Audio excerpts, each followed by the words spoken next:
What is a couple of basis points of a few $1 trillion? Because the issue is that the numbers are way bigger than crypto has ever seen before. Crypto has no idea what money looks like when you're playing with an extra 3 zeros. We think $1 billion is a lot of money. It's not. I think one of the reasons we now have the big traditional financial companies involved is they know that. Yes. They know that very well. They're quite happy to accommodate it now. Hey guys, Merry Christmas. Special holiday episode for you. Bullish holiday episode for you. Yeah, of course. What else would we Wouldn't give you anything else on Christmas. Could you imagine? Santa's about to come down the chimney and educate you on crypto ETFs, the Bitcoin ETF specifically, what Cathie Wood's probability is that we're going to get a Bitcoin ETF and what that means. We have Cathie Wood from ARK Invest on the episode today, and also Ophelia Snyder. Together, their two companies are in line for ETF approval. It's actually the top one on the ETFs list. And hopefully that comes down the pike during the first 2 weeks of January 2024. So you're front running this opportunity a little bit. A few things we talk about in today's episode. Number one, is TradFi excited about the Bitcoin ETF, or is it just us? We asked that question. Also, number two, why the ETF is a bigger deal than maybe a lot of crypto natives think, including you, Bankless listener. Number three, why Bitcoin ETF buyers are price insensitive. Number four, after the Bitcoin ETF approval, will we get any more? How about second ETF approvals? Number five, we finished the episode with asking Cathie Wood whether the Fed has just pivoted and what that means for crypto assets in 2024. David, what was significant about today's episode to you? In addition to just getting a ton of education about the backside, the back end, the plumbing of how ETFs work and how complicated it is, it just left me with a lot of information about what the path forward for crypto looks like beyond just Bitcoin and Ether, right? Olivia has a ton of experience. 21 Shares has 40 exchange traded products, which are like ETFs, but only made in Europe. So she knows a thing or two about how this story is going to unfold inside of America. And kind of like you and me, Ryan, she has definitely an appreciation for history and how American ETF approvals, United States ETF approvals, is kind of a downstream of a product of how this country came to be. I thought that was a nice little interesting history lesson as well. And then overall, we just had to get Cathie's sentiment check as to the state of the markets, because the timing between the Fed pivot and the Bitcoin approval and the Bitcoin halvening, which we didn't talk about, but it was, looming in the background of the conversation. All of this is coming together, and you can kind of hear it in Cathie's voice. She's pretty excited, I would say. Yeah, as are we. So here's your crypto Christmas episode, Bankless Nation. Cathie Wood and Ophelia, they'll be right back. But before we get to this episode, we want to thank the sponsors that made this possible, including our recommended exchange for the entire year of 2023. If you've gone this entire year without setting up an account, set one up right now. Let's go hear from KRAKEN. KRAKEN knows crypto. KRAKEN's been in the crypto game for over a decade, and as one of the largest and most trusted exchanges in the industry, KRAKEN is on the journey with all of us to see what crypto can be. Human history is a story of progress. It's part of us, hardwired. We're designed to seek change everywhere, to improve, to strive.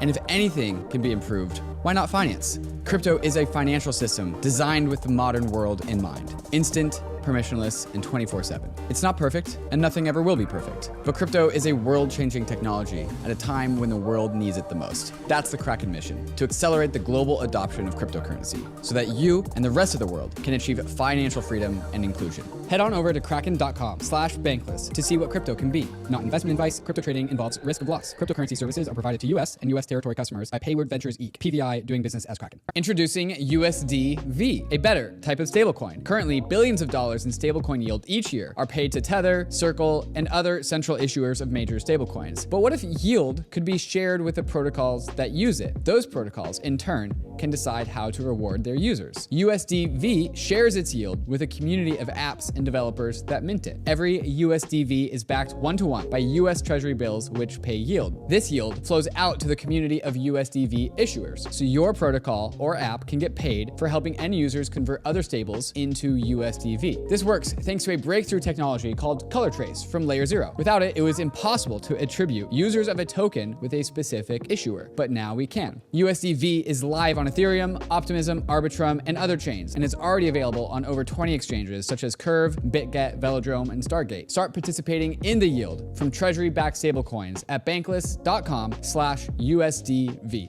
CELO is the mobile-first, EVM-compatible, carbon-negative blockchain built for the real world. And now, something big is happening. Introducing the CELO Layer 2. It's a game-changing proposal that's going to bring CELO's rapidly growing ecosystem home to Ethereum. Vitalik has shared his excitement for the CELO Layer 2 on the CELO forum, so has Ben Jones from Optimism. But why? The CELO Layer 2 will bring huge advantages, like a decentralized sequencer, off-chain data availability, and one block finality. What does all that mean? Rock-solid security, a trustless bridge to Ethereum, and more real-world use cases for Ethereum without compromise. And real-world adoption is happening. Active addresses on CELO have grown over 500% in the last 6 months. With the CELO Layer 2, gas fees will stay low, and you can even pay for gas using ERC20 tokens. But CELO is a community-governed protocol. This means that CELO needs you to weigh in and make your voice heard. Join the conversation in the CELO forum. Follow @CELO.org on Twitter and visit CELO.org to shape the future of Ethereum.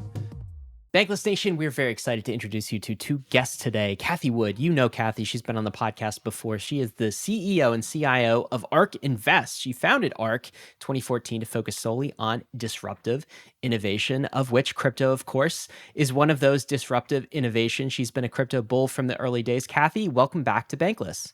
Thank you, Ryan. Really happy to be here again. Well, it's great to have you on as well as we enter 2024. I think it's going to be an exciting year ahead for disruptive innovation and maybe crypto in particular. We also have Ophelia Snyder. She's the co-founder and president of 21 Shares. 21 Shares makes ETPs. Those are exchange-traded products. They're, I guess, maybe the bigger brother to ETFs. She can explain more. She's on a mission to help provide access to traditional finance, going beyond crypto natives, providing them access to assets like Bitcoin and Ether and down the stack. Ophelia, welcome to Bankless. Thank you, Star, for having me. You know what? We're excited to have both of you guys on this episode because we feel like 2024 is going to be a big year for crypto in general. One of the categories of interest, of course, that everyone's talking about is the ETF. And I understand, Cathie and Ophelia, you guys have kind of a joint partnership, registering an ETF product as one of the registering participants there. I'm wondering if you could tell us how that partnership came to be and what the product looks like at this point and at what point in the process we're in with that. Maybe we'll start with you, Cathie. Tell us about the partnership. Sure. Well, the partnership started we didn't know it at the time, but in 2018, when I first met Ophelia at an ETF confab happened to be Rome, Italy. And we sat next to each other serendipitously and started talking. And I realized that Ophelia and Hanny, her co-founder, had within 1 year, because they started, I guess it was 2019. It was 1 year. They had created a platform that everyone will need to create if they want to launch a spot Bitcoin and other kinds of crypto ETFs and ETPs. So their infrastructure was in place. They had great research, especially on the research side of the firm. But I was thinking about how passionate Ophelia was about plumbing and wires and all the things that go into creating an infrastructure to make things happen. And I said, I must introduce her to Tom, our COO at the time, now president and COO, Tom Stout, because they speak the same language. It's not exactly my language. They're both passionate about it. And we, ARK, need to learn this because we would like to do more in the crypto world. As it turns out, we felt that they had built such a strong platform. And interestingly, 21 Shares is the largest pure play crypto ETP provider in the world with roughly $2 billion in assets today. But they built that platform way back then. And, it's very robust, and combining that with our research and our client service, which our Resolute has been with us every step of the way. Very few firms in our industry have a client service, either department or partner, who has come along with them in the crypto world, Bitcoin in particular. Our distribution partner has had to learn Bitcoin. And so we felt that, that those three legs of this platform, infrastructure, research, and client service, were going to make for a winning combination. And that's how we got together and why we got together. Well, Ophelia, this is a pretty glowing endorsement of you and what you guys are doing over at 21 Shares. Maybe you can just take that and run with it. Shed some light on the plumbing, because this is something I think us crypto natives are not really familiar with. What does it take to produce some of these products, and why is it positioning you so well into the era of the ETFs? So in order to run, so actually, I think you just need to take like 3 steps back. Why do ETFs matter in the first place, I think, isn't always super clear to people who are crypto native. Quite frankly, I would count myself in that category. The story actually starts a long time ago, which is most people are not actually that comfortable with infrastructure, just generally. I had a very funny experience a couple of weeks ago with myself, my head of research, and my co-founder, probably together represent, I don't know, 15 to 20 years of professional experience in crypto, trying to teach a new member of our team how to use MetaMask. And you're watching this guy who's, by the way, comes from a tech background, works at a crypto company. It's his first week on the job, learning how to do this. And it's not actually that easy. And you don't feel good about it, even with both of your co-founders and the head of research. I mean, I've been running my company for 5 years, but I've been using crypto for longer than that. Same with my co-founder. Our head of research has never actually had a job outside of crypto. So these are like people who really know what they're doing, and it's still uncomfortable. I love teaching someone, by the way, Ophelia, how to use MetaMask. And it's like, oh, and if you make a mistake, if you push the wrong button, you lose all your money. It's gone. It's over. Sorry. Yeah. So, sorry, my bad. And that's okay if you're managing your own money and you're putting, hundreds or thousands of dollars on them, or if you expect for that to be your full-time job. That is not realistic for most people. My company actually started because my mom came to me in 2014 telling me, monetary policy doesn't make any sense and Merck spends too much money hedging. We need a more global system to ensure geopolitical stability. Have you heard about a thing called Bitcoin? And I'm like, I have no idea what you're talking about. Right? But she couldn't buy any. Because she's like, I can either do it myself or like there's this thing called Coinbase kind of, but it's new. Like, I don't want to give these people my money. I don't want to open a new bank account. That's my mom, right? Who actually understood what was going on in the first place. So like the barrier to entry here is really high for most people still. And that's not even counting people who have a fiduciary obligation where I clicked a wrong button and sent your money to the wrong place is not an acceptable answer. It's just never going to be possible for them.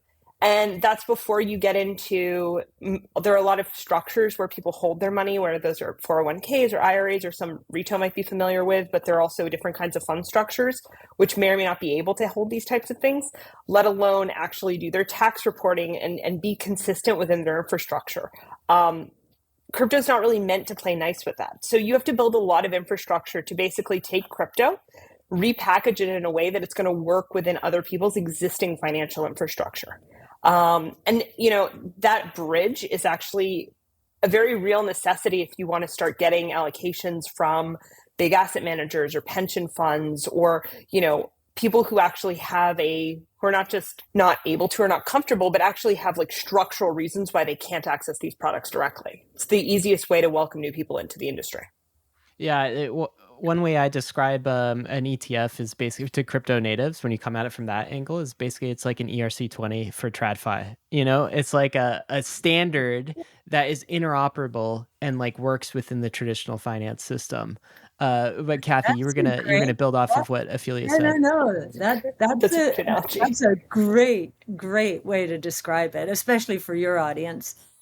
No, I was going to say, I often have to say, after I've said the plumbing is very complicated, I usually have Ophelia with me to explain why is it complicated? What are some of the complications? So that people really do understand doing this for 5 years and launching 40 funds through thick and thin, up markets, down markets, crisis markets.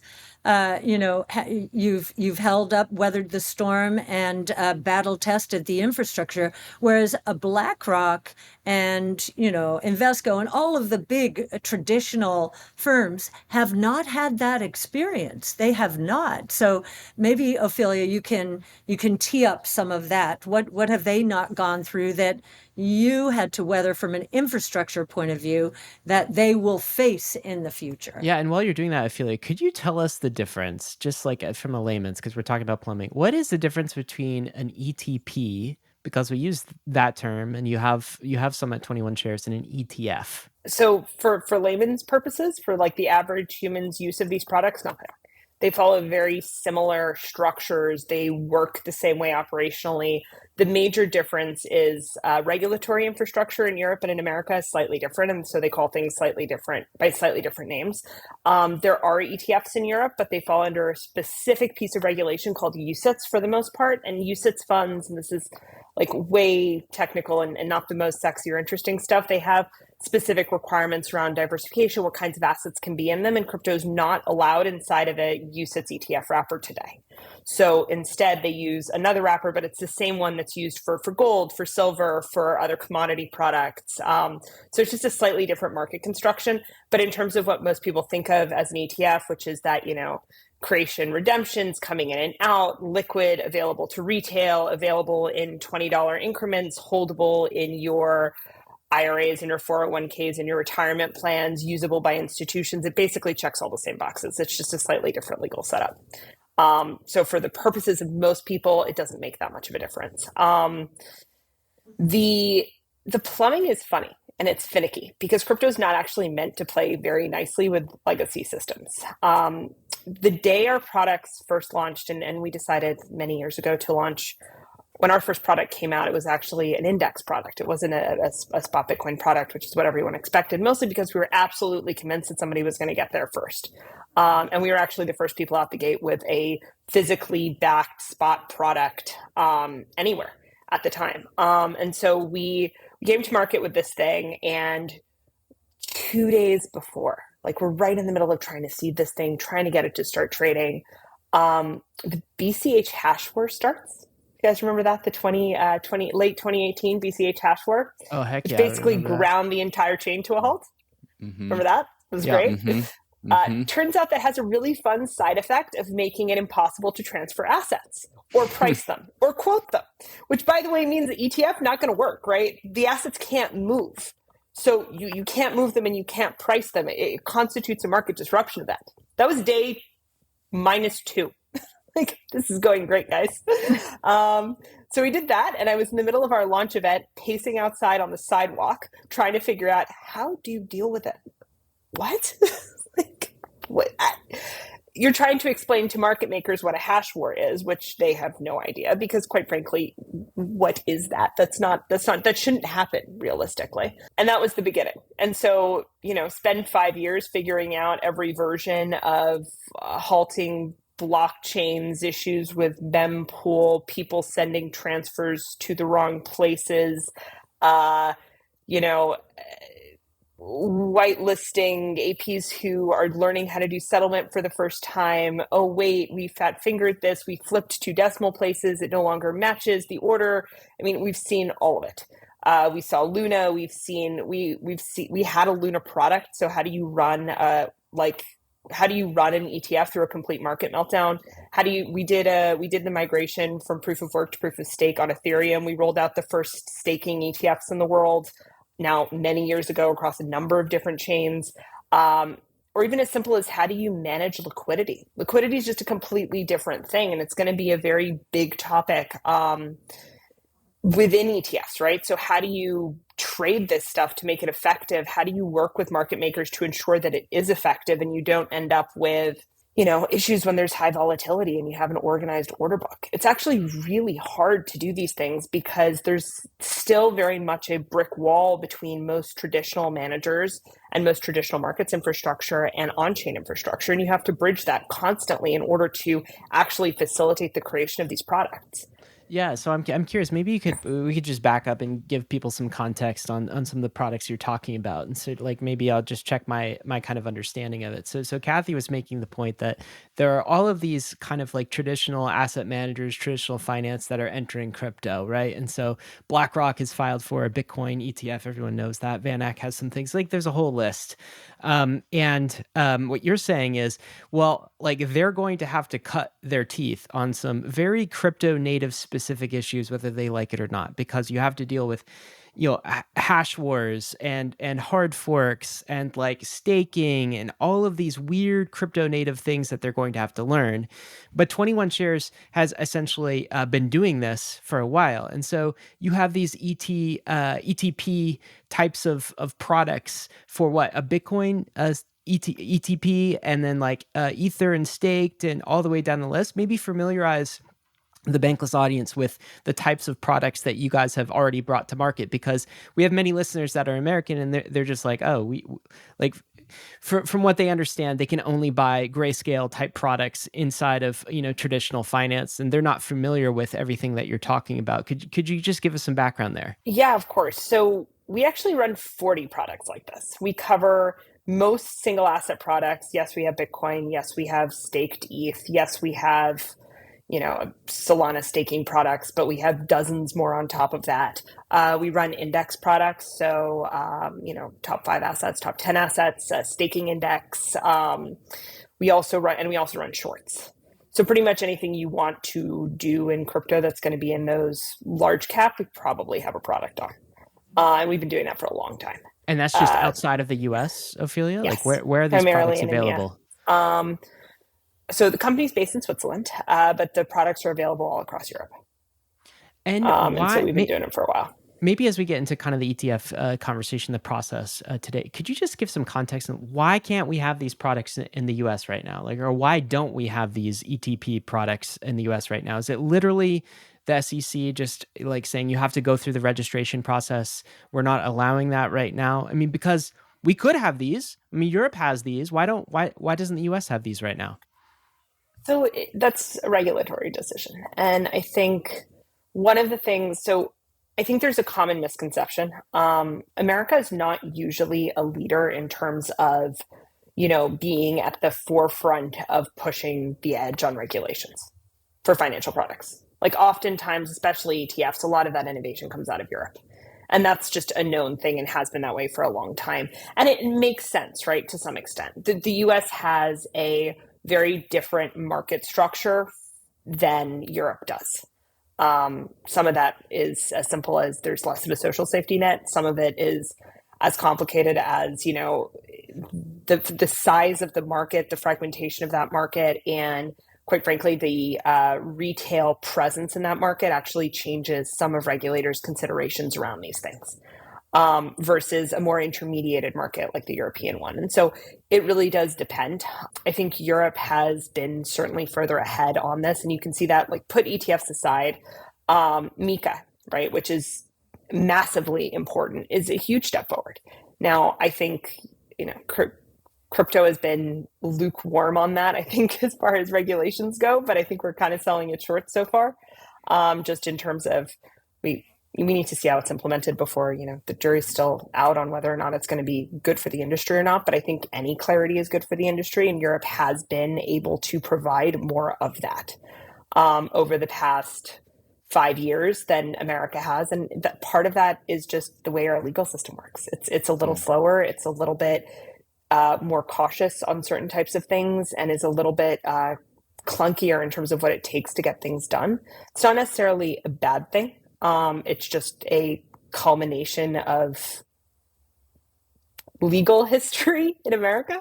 One of my, and Cathie's heard this from me before, one of the things that makes me completely crazy is that nobody in crypto really appreciates history. We don't incorporate that into our conversations, right? We're so focused on reinventing the future, we sometimes don't remember why we ended up that way. And if you realize America's political and legal history, it makes sense why our regulations work that way, right? We were always sort of a hodgepodge, and this checks and balances do make us move more slowly in certain cases. Like, our focus on precedent in terms of legal cases is very different between these countries. And so the way we set precedent, we're much more careful about. I would say there's also a mindset difference. Just in the last few days, the SEC basically has denied the need for regulatory clarity at all. Coinbase had asked for it, and they, of course, are going to appeal that decision. But the SEC is repeating once again, no, the regulatory structure we have in place is fine for crypto. And this also happened when derivatives became a question, and the SEC and the CFTC, the Commodity Futures Trading Commission, started bucking heads against this idea that one had control versus the other. And ultimately that went to the Supreme Court, to Ophelia's point. It took many years, and in 2000 there was a decision, I think it was 2000, there was a decision that gave both of them jurisdiction and was very clear about which had jurisdiction over what and what they both had to agree on. So I think the same thing's going to happen here, and that Coinbase will take this to the Supreme Court. Interesting. Wow. Interesting. So we have a date with this, the Supreme Court.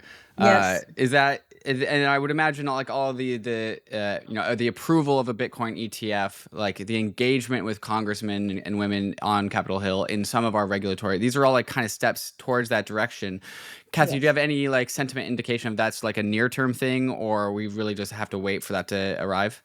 Well, it has to go through the court system. And I think, if I'm not mistaken, this is going to be appealed to the 3rd District Court. So we'll have a few steps here. But honestly, I think Coinbase, the folks at Coinbase, expect this to go to the Supreme Court and use derivatives as our guide. If you've got the CFTC and the SEC either competing for power or at each other's throats, it's probably going to end up at the Supreme Court. And it'll take a few years.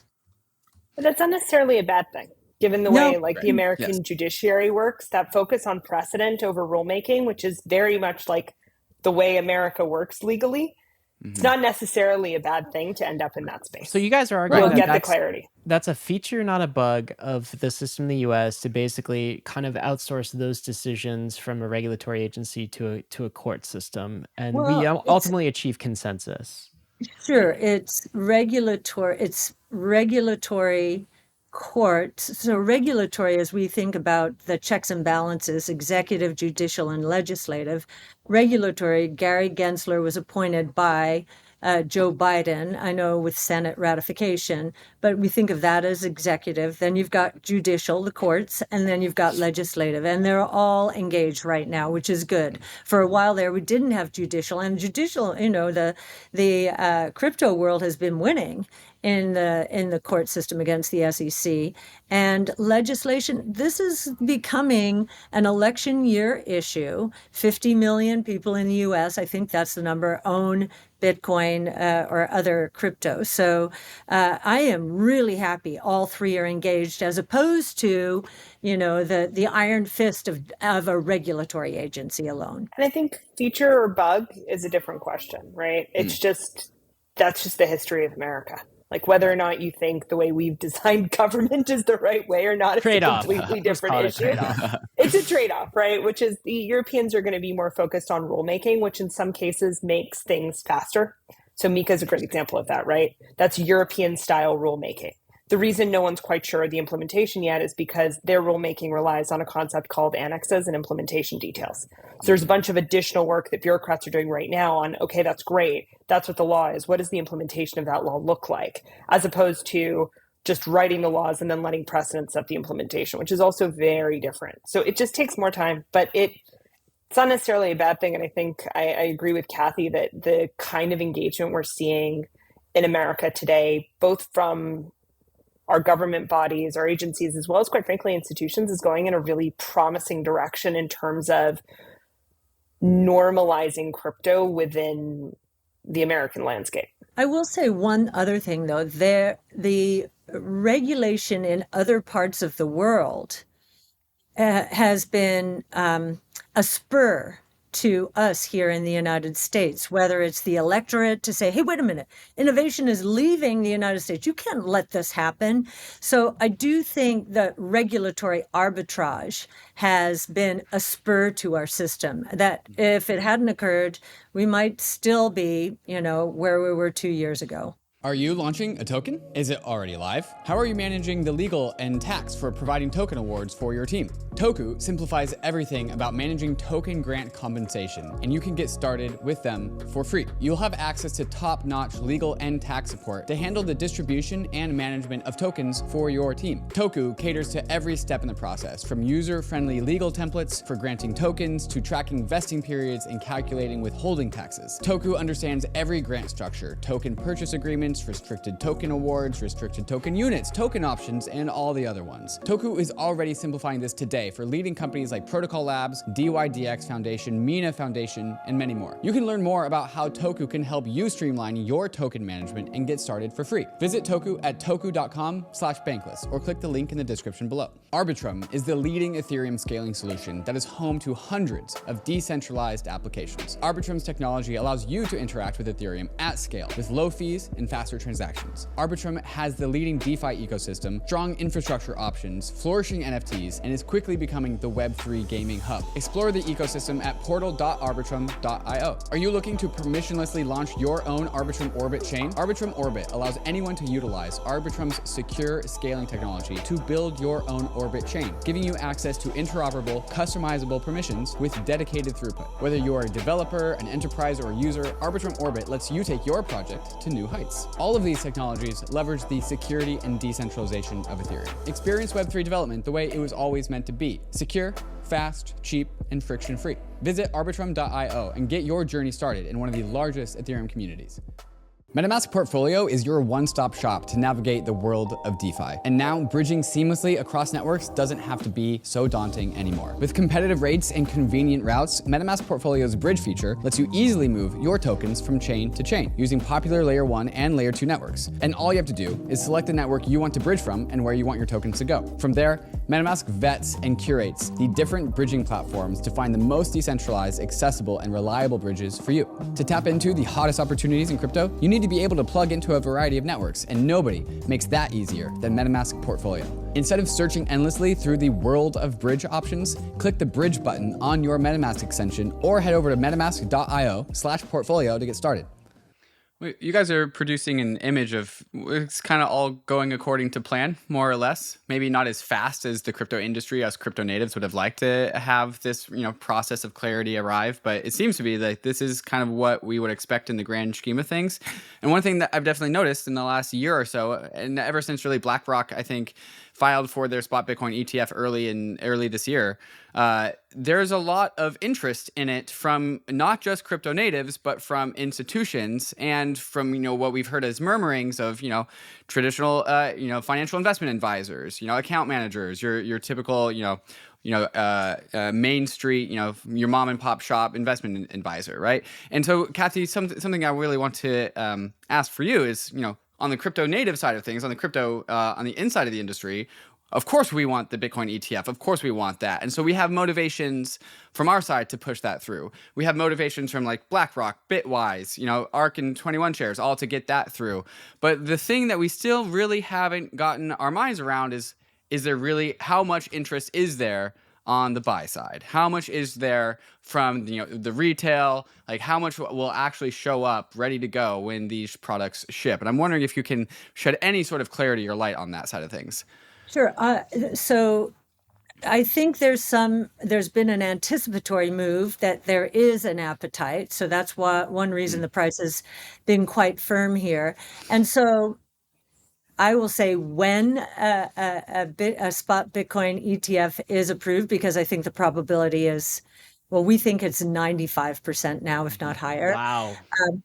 Yes. Specifically in the early January window, or just, We think it's very high. Ophelia, you might have a lower odds here. I don't know, but all the signals are, it could still, there could be still some details which would force the SEC, our ARK 21 shares deadline, January 10th, is the forcing function here? And is there a scenario where the SEC would come to all of us in line and say, okay, we've just discovered this, we didn't know about it, we would like you to, or we would like to push all these decisions back up to them. I don't know, but so far, so good. I don't think, I know that the cash versus in-kind, create and redeem is an issue here, but, and we can talk about that later, but I think a couple of things happened, especially something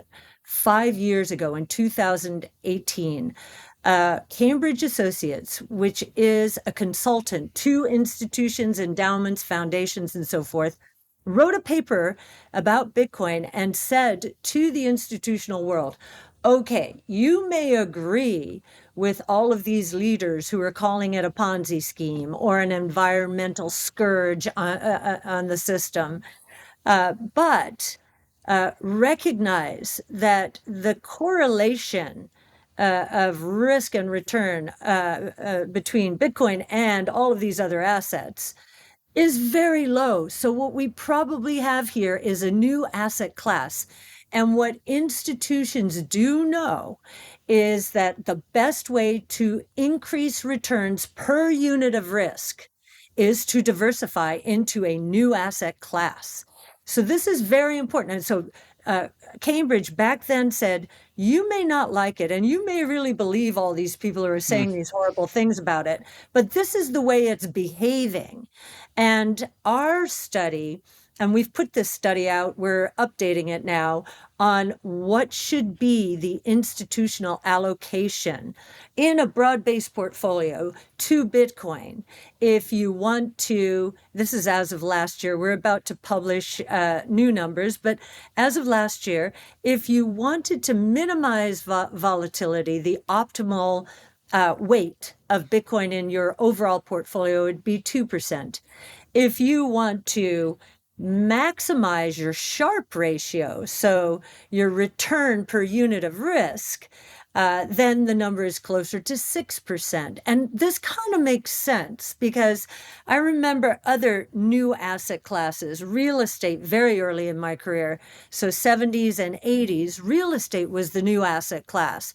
And institutions started with a 1% allocation and then gradually moved up to that 5-ish%, maybe above.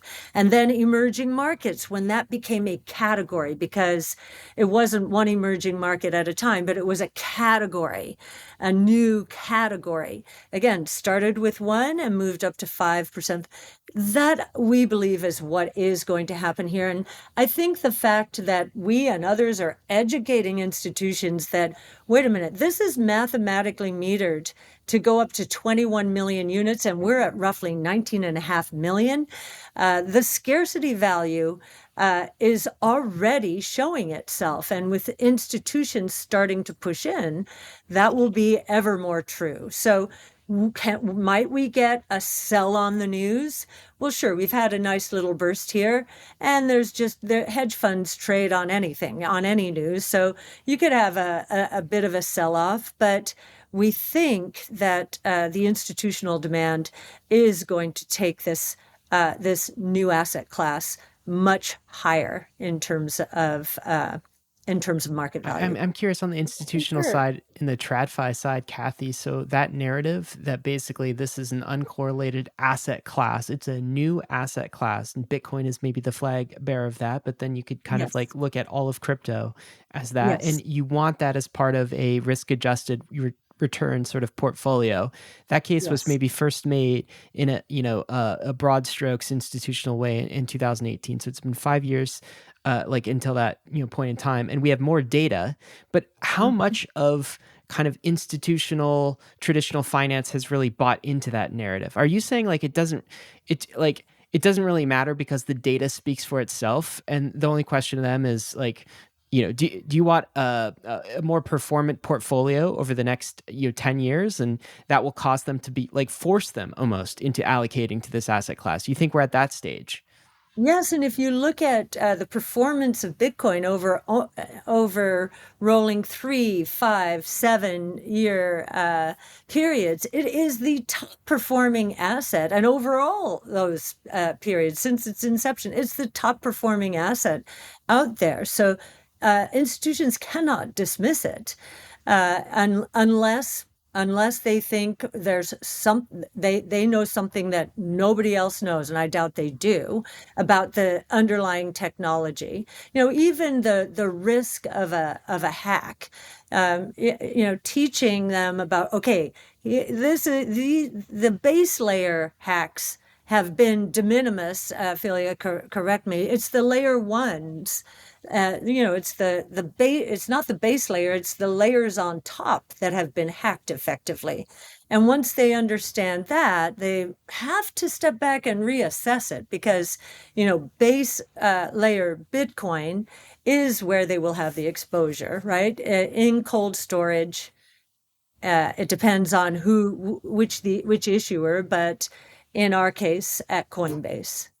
And hacking a smart contract is a very different thing than actually doing anything at a protocol level, right? And I think that's sort of what Cathie's getting at. I would add here two things. So we've been selling to institutions in Europe for years and years. And what you're seeing is it always works the same way. First of all, you get through all these questions on whether or not this is legal, what's the structure, how does all this work? Then you move into, okay, well, that's interesting, let me test. And a test looks like nothing, right? Maybe the allocated basis point or two. Now, here's the issue, and I think this is something that the market's not pricing in today. I agree with Cathie. I think we're going to go to 1%, 5%. It's a new uncorrelated asset class. It makes sense. Historical precedent would suggest that.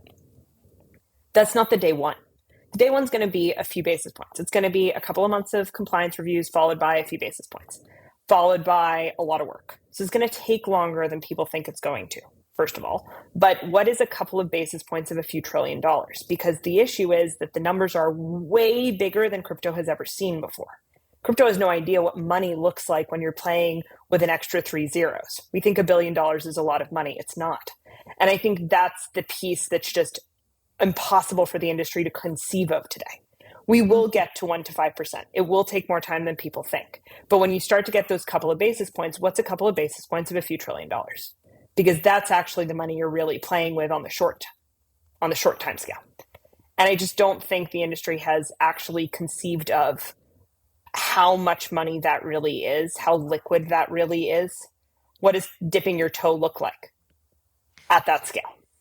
Yeah, but I think one of the reasons we now have the big traditional financial companies involved is they know that. Yes. They know that very well. They're quite happy to accommodate it now. Well, can I ask you this question? It's like, so it feels to many listeners who are more on the crypto native, side of things and have access to crypto, they find it very hard to believe that all of these, trillions of dollars have been waiting on the sidelines, because they themselves, the typical Bankless listeners, like, well, if you're bullish on Bitcoin, just go buy Bitcoin. And I want to ask you about like the ETF itself. So what is it about an ETF that suddenly switches on to like institutional allocators who are like, oh, I've been waiting for this product. I've been waiting for like 13 years for this product. That's a piece that doesn't, I think, make sense to a lot of people who are in crypto, because if these institutions are bullish, why would they wait until after an ETF to buy? They should have bought, months ago. Like, what is it with the ETF structure that just makes it more conducive to institutional flows? So I'll start and hand it, Ophelia, just to, they have to have been looking at this. I mean, we've certainly been putting the research out, but they needed the regulatory seal of approval, and that will be the SEC approval of a spot Bitcoin ETF, because if it's good enough for the retail investor, again, the SEC is really thinking about the retail investor. If it's safe enough for them, then institutions certainly should not dismiss it as a new asset class. I think the seal of approval from the SEC, especially given how vociferously the SEC has said, I think incorrect has made incorrect observations. We know the people in the research department at the SEC, the crypto research department, they are very good. They know what they're talking about. And I think some of what we've witnessed out there has been much more political in nature than grounded in fact, but it has confused and obfuscated. And institutions do not want to get in the way of that kind of dogfight, right? Now they've got the judicial system on their side. Okay, check. Legislative side is starting to move in the right direction. So these are all sources of confidence, I think, for the institutional investor, which is a very conservative investor. We have grown up in a world and that has gone very benchmark sensitive. They don't want to put anything in their portfolios that isn't in a benchmark. I founded ARK for that reason, because there are so many exciting companies and opportunities out there that aren't in benchmarks, and certainly Bitcoin isn't. So this again is one of the reasons I founded ARK. But we needed the checks of the checks and balances for institutions to really say, okay, it's safe now. Ophelia, I don't know if you have any other thoughts on that. I think there's one other piece here, which people kind of like to forget when they talk about institutional asset managers. It's not their money. It's never been their money. They manage it on behalf of other people, which means they take on something called a fiduciary obligation.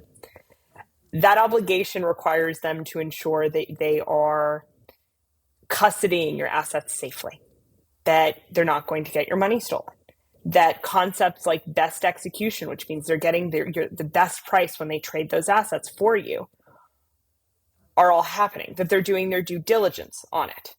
So you're now asking people whose jobs it is primarily to know about equity and debt markets to learn an entire new industry, go set up entirely new compliance infrastructure, to set up one investment on behalf of their clients, maybe a couple, that should represent a couple of percent, probably a couple of basis points of that allocation.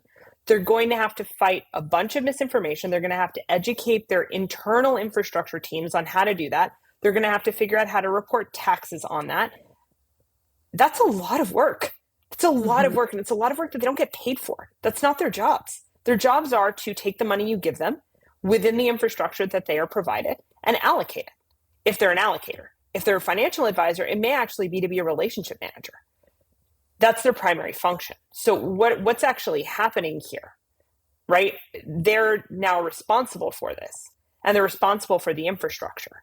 So what an ETF actually lets you do is outsource that. They're not responsible for the infrastructure. They bought it through basically the equities markets, right? They're not setting up new trading. Best execution fits within their existing reporting standards. They do have to do due diligence, but they do due diligence on known managers that they already have relationships with brand names that they know, who are vouching for the underlying security and hold that fiduciary responsibility on their behalf for those clients. It's different.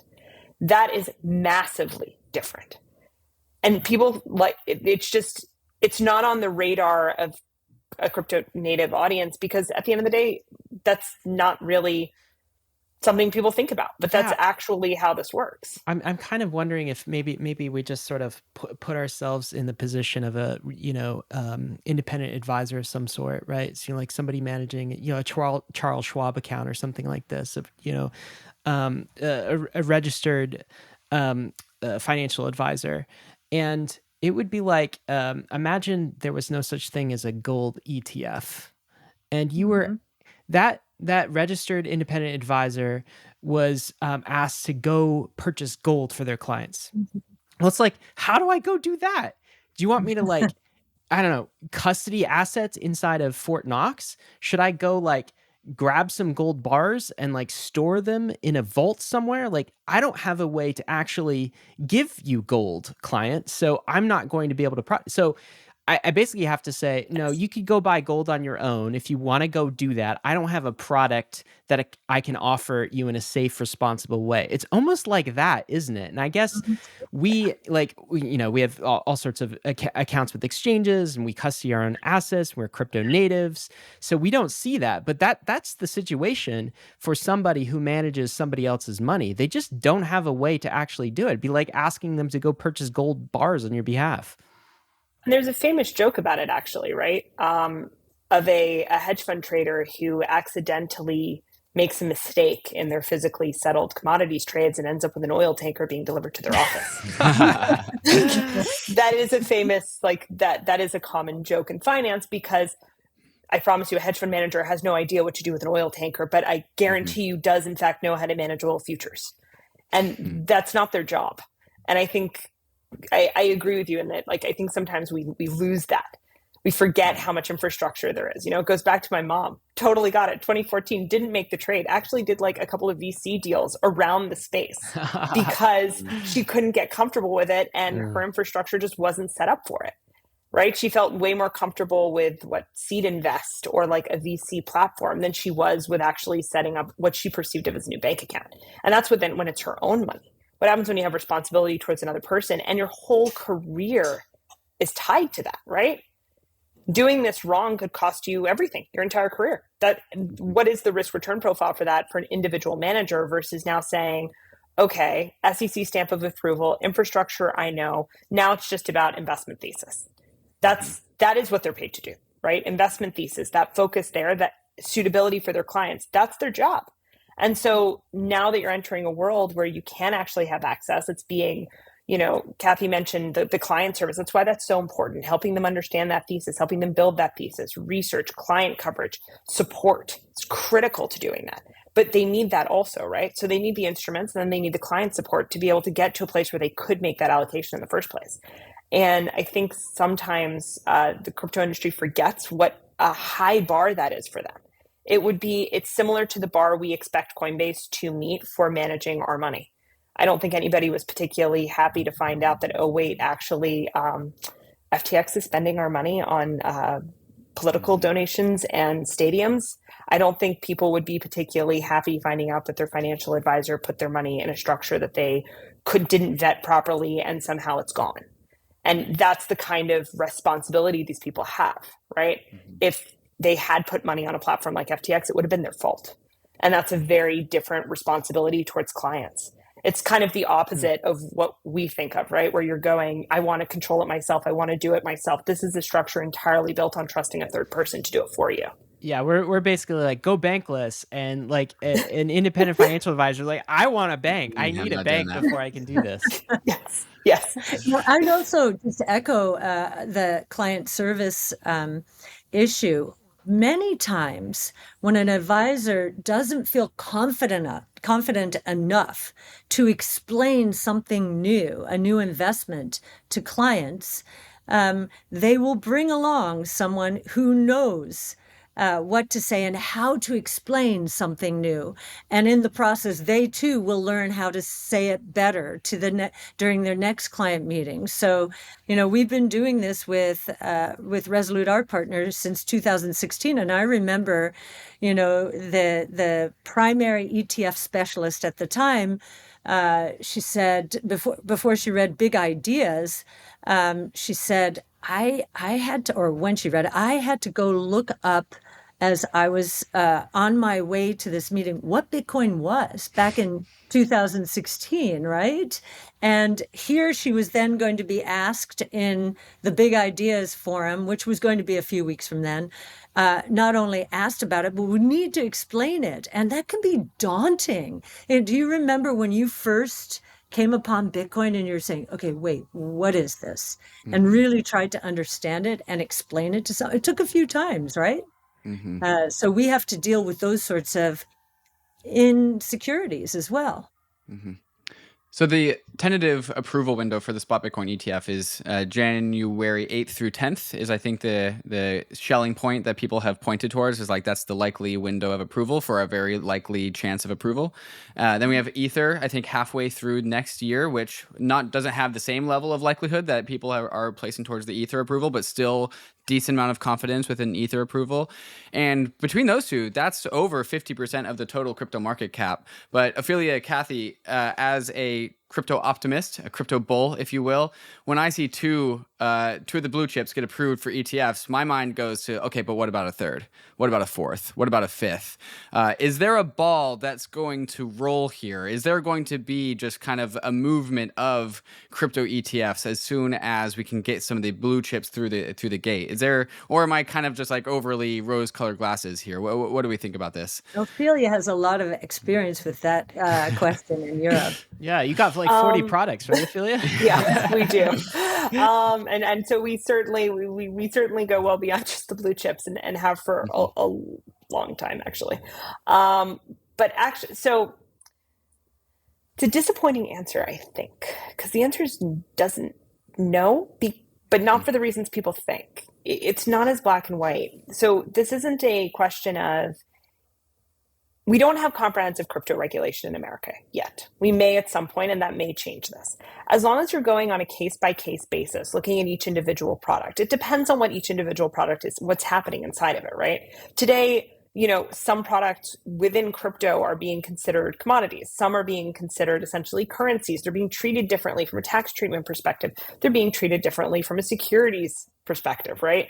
And we're seeing that. Some of that's coming out of these court cases, but some of it's coming from elsewhere, right? Some of it is, practically speaking, what is this thing? Not all tokens are the same, right? Some of them are intended to be governance tokens. Some of them are intended to be essentially commodities, right? Like there isn't a ton of similarity between ETH and Link in terms of what their actual purpose is. And I think that's going to end up driving more of this than people realize. And certainly the way it works in Europe is that it depends. And you're going to need to look at, okay, well, part of what has changed is transparency in markets and in pricing, right? And the rise of CME as a major trading venue for Bitcoin and ETH futures. Well, there aren't any other crypto futures on a regulated exchange like that. That's a major market difference. Okay, so well, do we need to change that first? Is that actually the critical piece of the infrastructure? Unclear at this point, right? So you sort of have to look at the facts of each product and see where those similarities and differences are. That's certainly the way it works in Europe. I expect it to work almost exactly the same way in America, where essentially it's going to come down to the fundamentals of the underlying product coupled with the fundamentals of that market infrastructure to figure out what can and cannot be put in which types of wrappers. And so I think, as a lot of the answers to these questions, super not sexy, but it's actually how you get stuff done. Okay, sure. So there's not like a broad sweeping gold rush of crypto ETFs. It's going to be a little bit closer to like trench warfare, one by one, facts and circumstances approval based on each individual asset. That's how all ETFs in America work, though, right? Sure. There's no... Sure. Okay, all right. That's actually just ETFs in America. That's why you have these 19b4 processes. That's why you have the concept of exemptive relief in ETFs. So that is also just the way ETFs in America as a segment have been set up.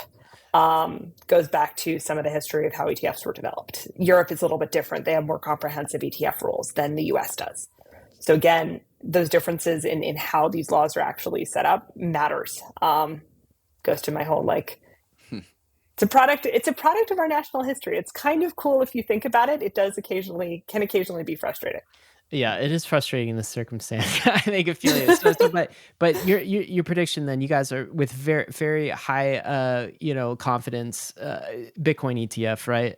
Next year.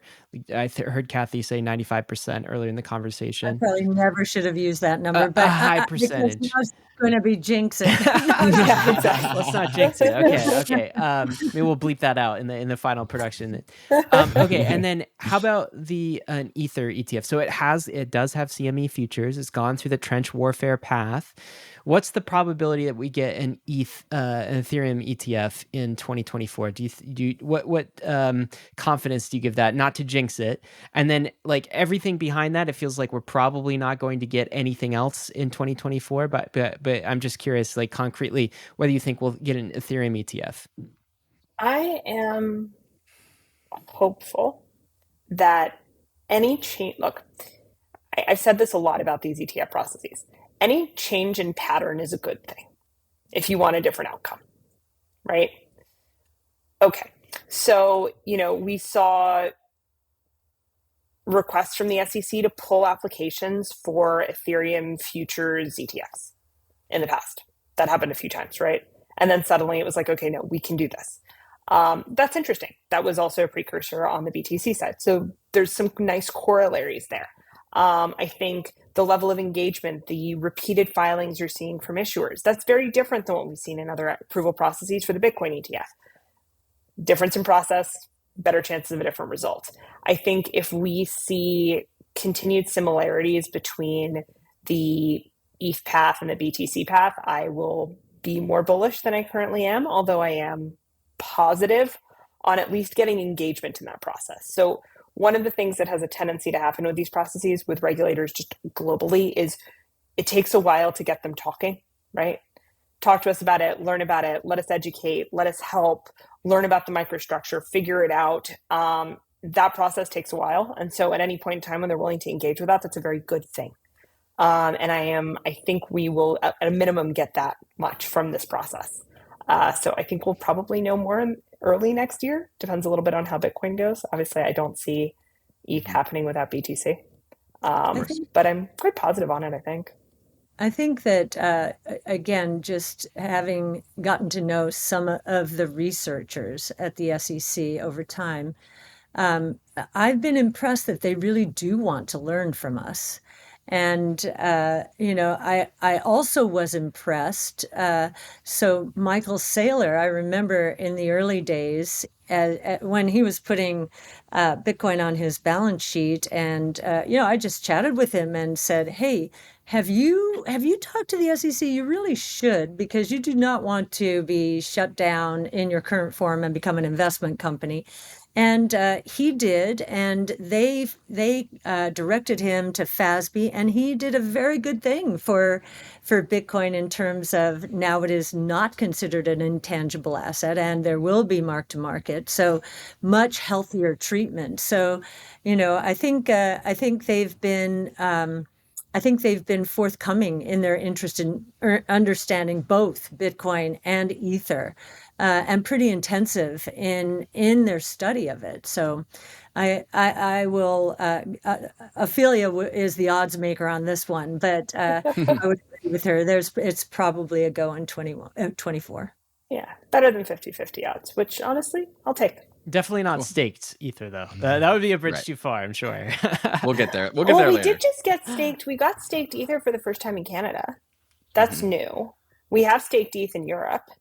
So maybe. Feels like that could just happen in America, but I guess to the points earlier in the conversation, that's not how this system works. Yeah. Not exactly. But it's not. You need the product first, then you can iterate and improve upon it. And I think you'll see you need to start somewhere. Mm-hmm. Well, Cathie, Ophelia, I have learned a ton in this episode, so thank you guys for walking us through this conversation. Cathie, one last question before we go here. Not crypto, but still crypto. Did we get the Fed pivot? Is that what we got? Oh, yeah. Oh, yes. Yeah. Now it's interesting. Austin Goolsbee, who was the dove in this world, means he was more leaning towards easing than the other ones. He's out in the last couple of days saying, wait, we didn't mean it like quite that dramatically. And so he's trying to walk it back a bit. But I think there are too many indicators out there, not the least of which is the yield curve, which has been inverted, meaning Long rates are lower than short rates for longer than at any other time in history. And any other time this has happened, we've ended up in a recession. And they are beginning to hear from industrial America in particular, things are not good. And China's exporting deflation to the United States. So Temu, Shein, and everything, which is of course hurting retail profit margins as well. So companies are losing pricing power. The Fed wanted inflation at 2%. They're going to see negative inflation. And I think that's why they're changing their tune. They're going to see negative inflation in 2024, I believe, for the CPI. Wow, negative inflation in 2024. So Cathie, what does That this... way, that just means deflation, right? That means deflation, but you have to say it that way so that people really understand it. They don't. Negative inflation. Deflation is kind of disinflation. Disinflation is a slower rate of price increases. They confuse those two words. Negative inflation, they understand, okay, below zero. That's deflation. You're absolutely right. See, that's common sense for you. So how does this play into 2024? What's kind of your outlook for tech assets, innovation assets, maybe in particular Frontier like crypto, assets, but like yeah. anything frontier? If you technologically enabled innovation is deflationary. It's very comfortable in that world.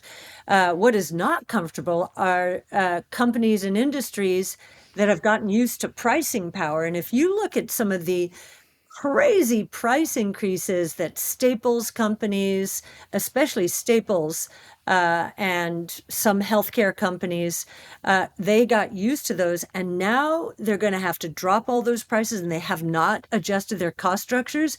There's going to be a lot of pain in terms of profit declines in a declining price environment, but not for tech companies.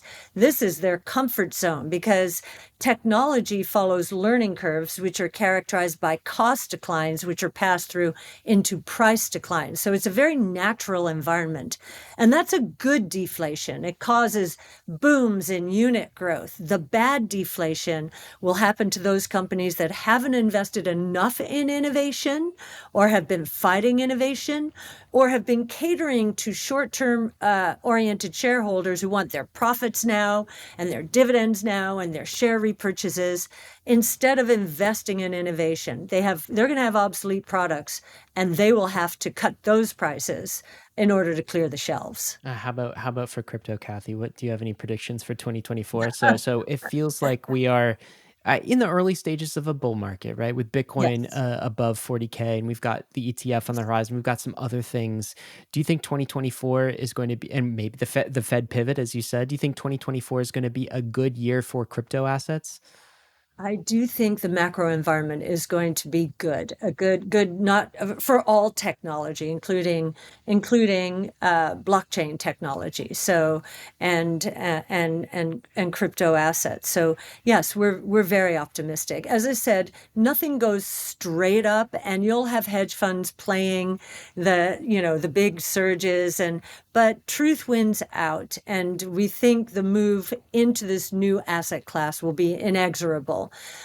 So pretty excited about that. Very cool. Well, there's much more to talk about. Yeah, very excited. Much more to talk about. We could pick your brain about, crypto and AI. We'll have to do that another time. Cathie and Ophelia, it's been a pleasure to have you on Bankless. Thank you so much. Thank you, Ryan and Dave. Thank you. Thanks, guys. All right. Got to end here. Bankless Nation with some risks and disclaimers, of course. Crypto is risky. You could lose what you put in, but we are headed west. This is the frontier. It's not for everyone, but we're glad you're with us on the Bankless journey. Thanks so much.